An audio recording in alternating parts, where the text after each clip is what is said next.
In this lesson, we're really going to focus on defining your personal style, how you can combine it with other styles, and how you can continue to grow and evolve your personal design style. So we at Havenly have actually defined our own styles and created these 4 families and these 4 groupings of styles where all of these different substyles can fit into these kind of parent styles. We've identified these 4 styles as classic, contemporary, modern, and eclectic. So we'll dive a little bit deeper into each one of these. We're going to start by covering classic design, which encompasses styles like farmhouse, traditional, and other more formal design styles, where you're going to see a lot of symmetry, a lot of muted colors, and a lot of really sophisticated materials. This bedroom image that you see here on the screen is a great example of classic design because it encompasses a really neutral, soft, soothing color palette. You'll see a lot of classic elements like the tufted headboard and a lot of symmetry with the artwork above the bed, the mirrored nightstands on either side of the bed, and other repeated colors and patterns throughout the space. When you're looking at classic design and how these principles play into it, you'll notice that a lot of it is going to come from the element of balance. You're going to see a lot of symmetry when it comes to classic design. The colors are actually going to be a little bit all over the map. You can see some color palettes that are going to be really neutral and subdued like we see here, but you can also see a little more over the top, ornate color palettes that have a lot of gold, a lot of bold, rich colors that really harken back to a truly classic design period. When it comes to rhythm and repetition, this is going to be shown through a lot of materials that are repeated throughout. So you might see a lot of natural woven materials. You might see a lot of more ornate linens and silks. You'll also see some really intricate patterns that are repeated throughout the spaces, since that's a key identifier when it comes to classic design styles. Modern design is really easy to identify because it really focuses on having function over form. In a lot of modern designs, you'll see only what's required. All the furniture is going to have a really obvious purpose. There's not going to be a ton of knickknacks or a ton of overly detailed designs. It's going to be somewhat stripped down, pretty minimal, and pretty focused on the function of the space. Within modern, you'll often see a lot of Scandinavian or industrial designs and minimalist designs as well. In this modern dining room here, you'll see that it's been stripped down to the basics. We have a really lovely, simple table with some chairs around it, a buffet, a really lovely, sleek lighting fixture, and there's not much else going on. You'll see when it comes to color that there's often a really simple color palette with one big pop of color. In this case, you see a little bit of gold and you see a little bit of blue, and those really set the tone and make a statement within the space. When it comes to balance, you'll see a lot of asymmetry.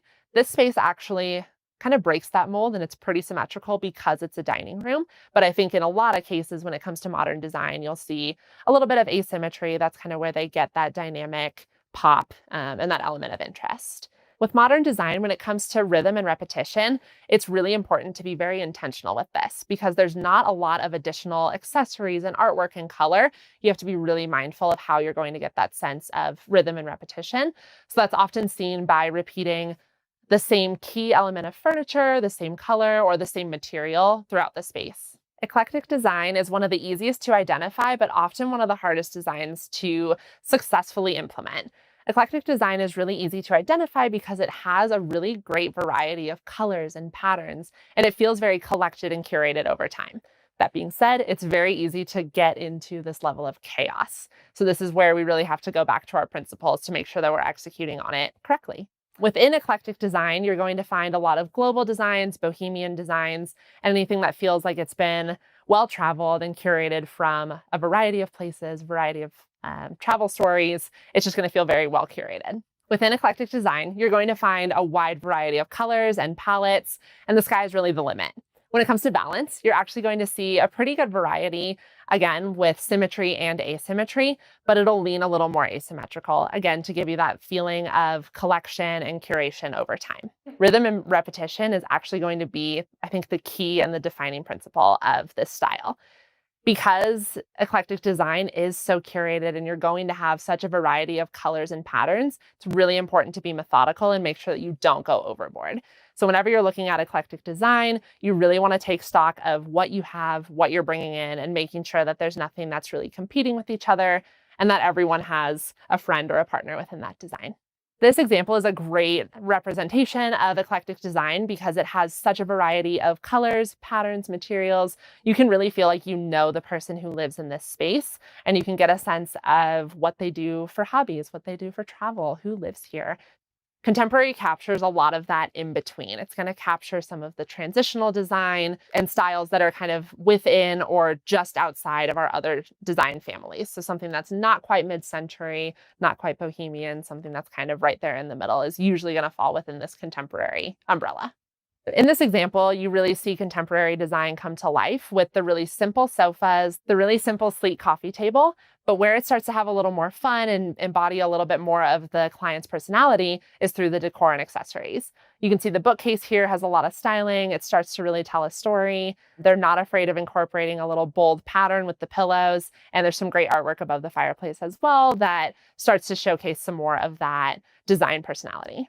When it comes to the principles of design and incorporating those into a contemporary design, you're often going to find that with the color palettes, they're pretty neutral. There's not going to be a ton of bold colors. You might see some complementary color palettes, but they're going to be stripped down and a little bit more subdued and neutral. Because of the sleek lines and the nature of these really simplified silhouettes, it really lends itself well to a symmetrical design with mirrored elements. So you're going to see a lot of symmetry in contemporary design. When it comes to rhythm and repetition, you'll often see bold patterns incorporated throughout the space on a bigger scale.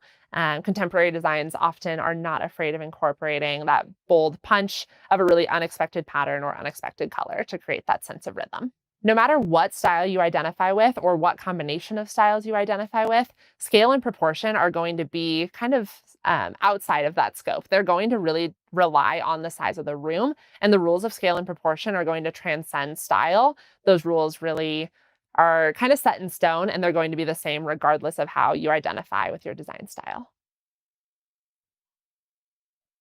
When it comes to combining styles, you'll find that most people, including yourself, are going to fall within some realm of a combination of these styles. It's really rare that one person will identify with just one style. An easy way to start identifying which styles you're going to combine is figuring out which of these parent styles you really identify with most, whether it's classic, modern, eclectic, or contemporary. That's going to make it really easy for you to identify the substyles that will create a really cohesive and lovely design. When it comes to combining styles, it's really simple and a really great way to start by combining different substyles that are within this same parent design style. One thing that designers and pros will do is go just outside of that and pull in something that's a little bit unexpected. This is kind of how you can tell when a room has been designed by someone who knows what they're doing versus someone who is just getting familiar with the basics. So as you start to get more and more comfortable with these principles and your own design style, push the envelope a little bit. Find something that's just outside of your comfort zone. Figure out why it works and what is similar, and don't be afraid to pull that in. This example here really showcases a combination of substyles that fall within this modern parent style. You can see the Scandinavian elements through the rug, but rather than keeping that stripped down with a lot of neutrals or really light, airy colors, we've actually paired it with a little more bold, modern chair that has this really nice metal detail. And then combine that with an even more bold, almost rustic kind of feeling dark accent wall. For the most part within this design, all of the design elements do come from that modern umbrella. There is this element of rusticness with some of the more natural materials, whether it's the leather on the chairs or the more natural sheepskin rug. And that is a little bit outside of the normal rules. The reason it works to bring in a little bit of a rustic element to this modern design is because we've kept those principles in mind. So we've incorporated similar colors, similar tones without going too far outside of the style spectrum.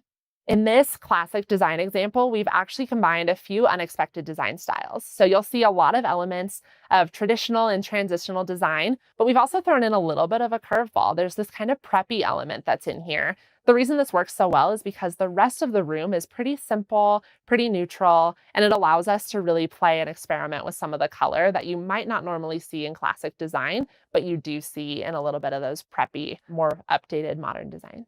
As we've kind of alluded to, eclectic design really lends itself well to different styles coming together because there is this element of incorporating a bunch of different colors and patterns and materials. And what works really well here is that we've kind of simplified it and incorporated a lot of bohemian elements. And then we've contrasted that with a more rustic element when it comes to this dresser. It's kind of an unexpected pairing, but it works really well because you get this really great sense of balance between the light and the dark. They both have this really great natural element to them, so they work really harmoniously together.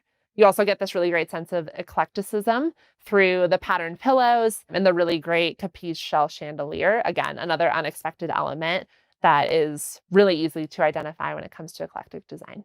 So as we talked about before, contemporary design has a lot of similarities with modern design, but contemporary allows for a little bit more freedom and fun when it comes to color and pattern.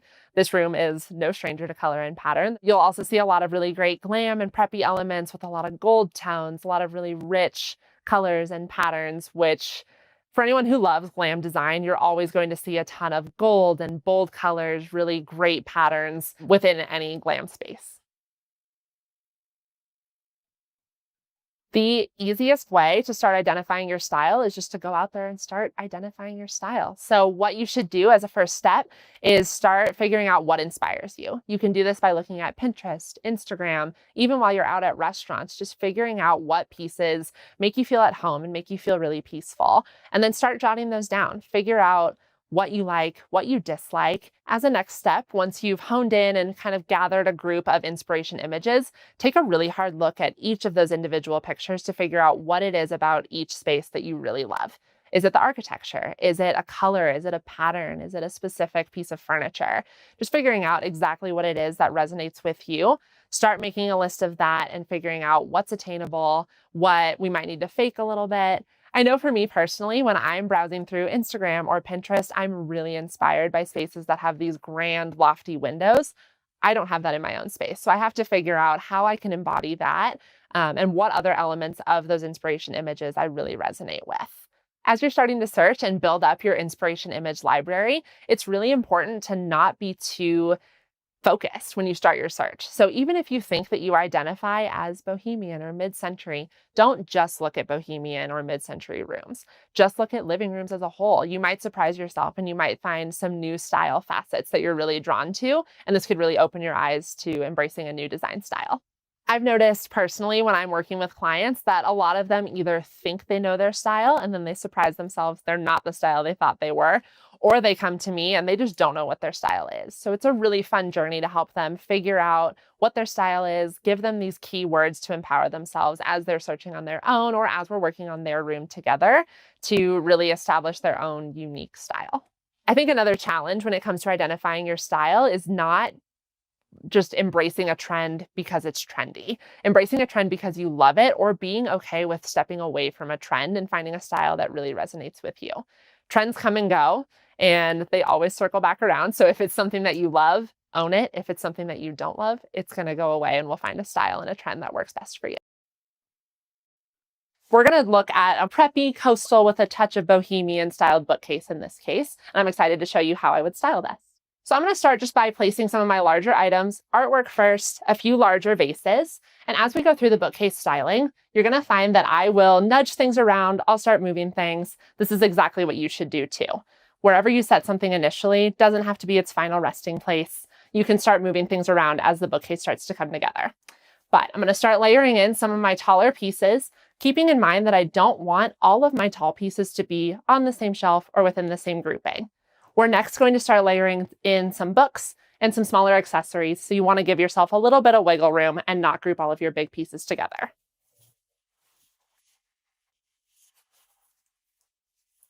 So I'm going to start pulling in some of these other colored vases. I'm mixing in some good glass pieces, some ceramic. I'll pull in some wood elements as well. I like that these still work with the preppy coastal because they give it this vibe of driftwood, a little bit of that natural element that you would find in a coastal vibe or a coastal environment. Next, I'm going to start gathering some of my books and I'll show you how to style those as well. What I really like about books is that no matter what the title is, the color is, they're pretty style agnostic. A lot of us have books, whether it's just a few or hundreds. We need a place to put them and they're going to work with any style, no matter what you're trying to do with your bookcase or what direction you're trying to go in. Because we're looking at a preppy coastal bookcase, I've actually pulled in a lot of books that mimic those same colors. So we can start layering these in. You'll want to do a good mix of horizontal books as well as some books stacked vertically. We'll just start filling in some of these empty spaces. So now that we've started placing some of our larger books, the next step is to fill in with some smaller accessories. So this can be knickknacks that you have around the house, small vases, and even items that you wouldn't necessarily expect to find in a bookcase. This can be a really cute picture, a sugar dish, any other household object that you can start to fill in these spaces. So I'm going to gather those and show you how to place those as well. I actually have some traditional bookends. These are little pineapples, which is very coastal and a great way to continue on with that theme.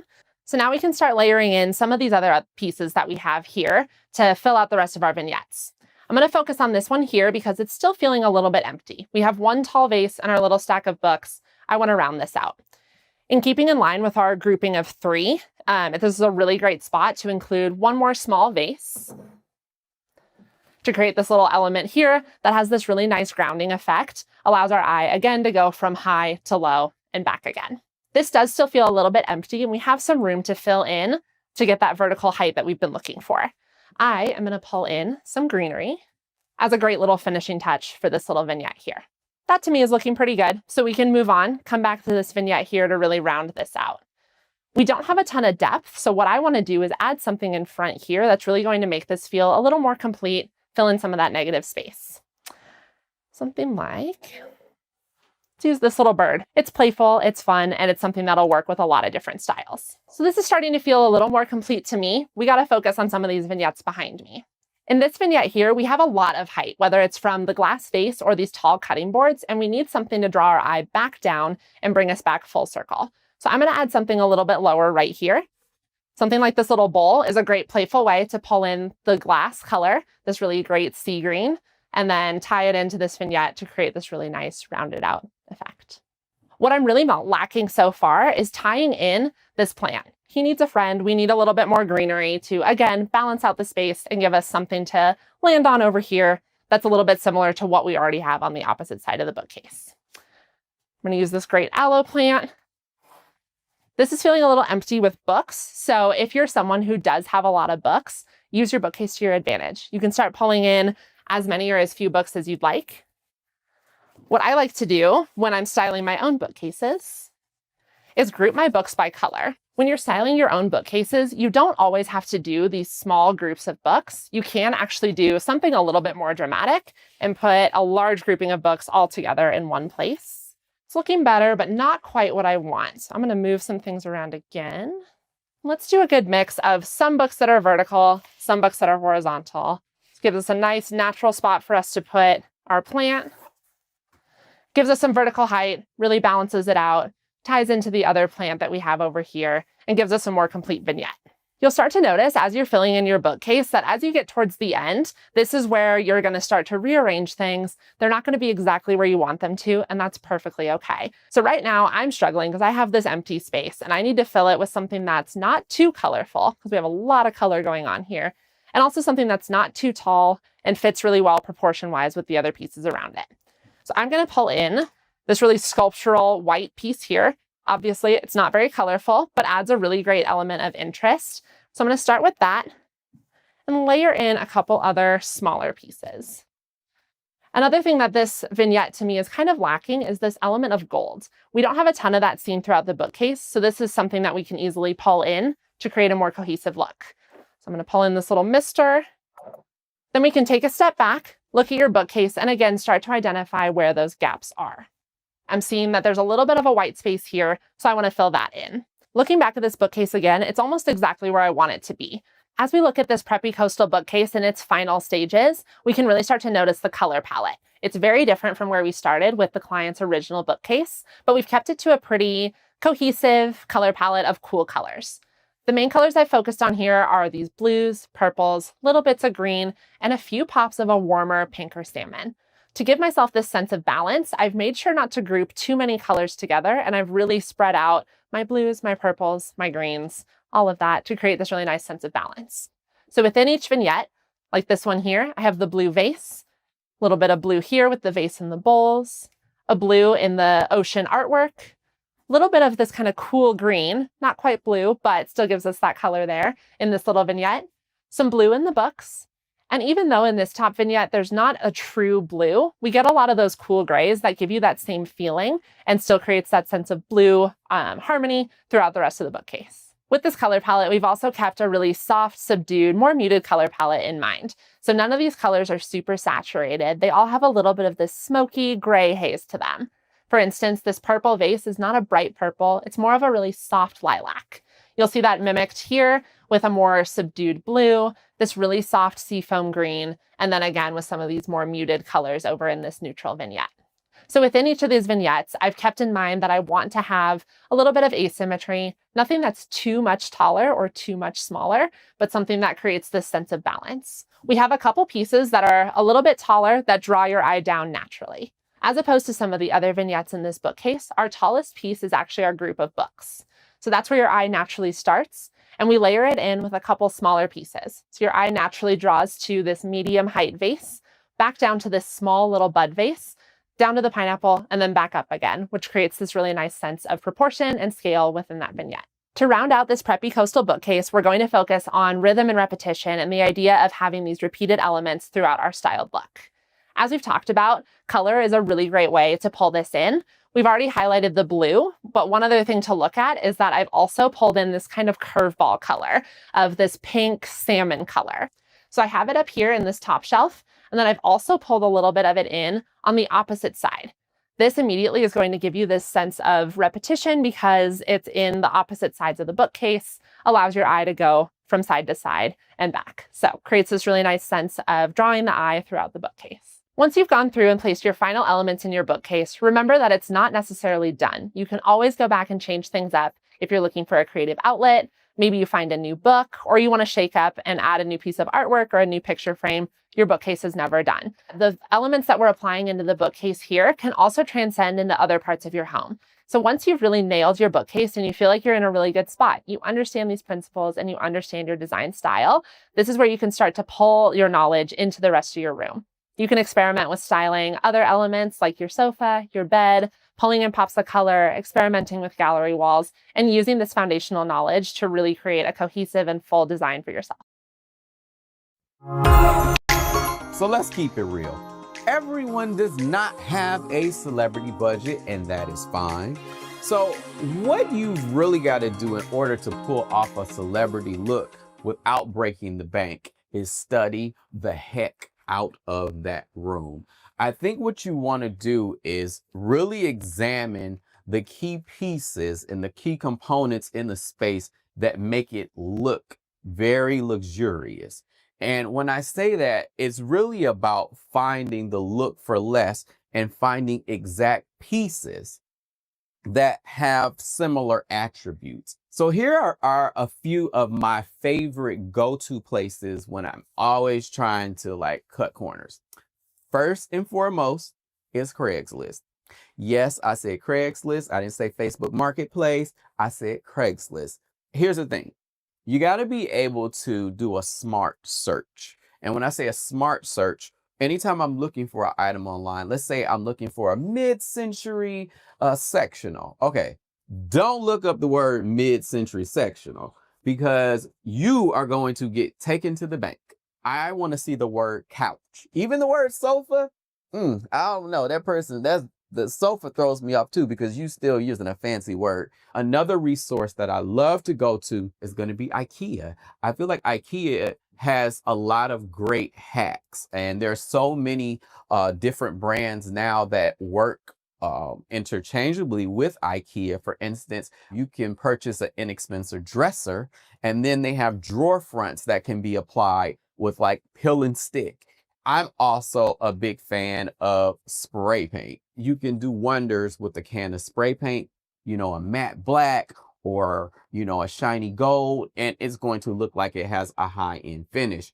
Another thing I like about IKEA is even when it comes to their upholstery, for the most part, some of their chairs are a little bit more sturdy, and maybe it's not the fabric that you want. Well, buy the piece because it's inexpensive, and then you can go down to your local fabric store, purchase some fabric, and have it reupholstered. So anytime I look at a chair or whether I look at a lamp, I never see it in the form that it's in. I know that it can be altered. I can change a lampshade. I can spray paint the entire piece. You know, if I find the last ottoman at Home Goods, but it's not the perfect shade of blue that I want, well, I only paid $30 for it. Just go in and reposter it. So I think the thing is, you need to begin to walk into a furniture store and re-envision a piece. I think another thing that will really help when shopping is how you repurpose things. You know, we live in an era now where things are very gender fluid, and I think that should carry over into design.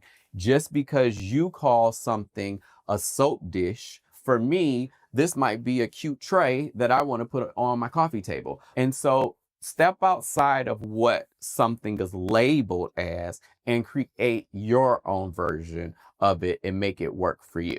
So I've got one more trick up my sleeve when we talk about mixing and matching and layering. So I'm going to do a little Vanna Black action. Look at that.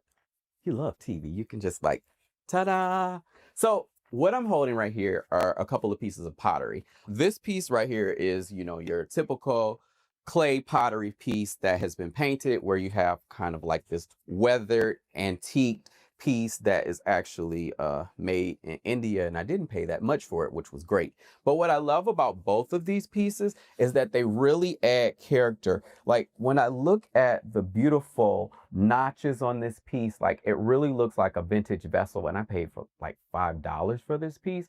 But these are the type of layering pieces that make it look like you've traveled, and it looks like, you know, you've curated, you know, these beautiful pieces over the years. The same thing with this jug right here. I mean, you can go to West Elm or, you know, Pottery Barn, but it's going to be these soft pieces that really help layer and define the space. And what I love about them is they're neutral enough where they can be used all season long. Like this would be amazing, like at Christmas, if you were to have, you know, some beautiful berries that were kind of just like hanging out. But then in the springtime, this could also work if you just have some beautiful eucalyptus. Now, this guy right here, this is my favorite. Wooden vessels can go a long way. I love wooden vessels because not only can I put like beautiful greenery in here, but I can also do, you know, a whole beaded moment. You've seen Joanna Gaines does it, Nate Berkus does it, Studio McGee does it, everybody does it. So you can go ahead and you can drape beautiful beads right out of the jug, and then that really becomes its own piece of artwork. The main thing is incorporate pottery into your design, and this will help give it an elevated, curated luxe feel.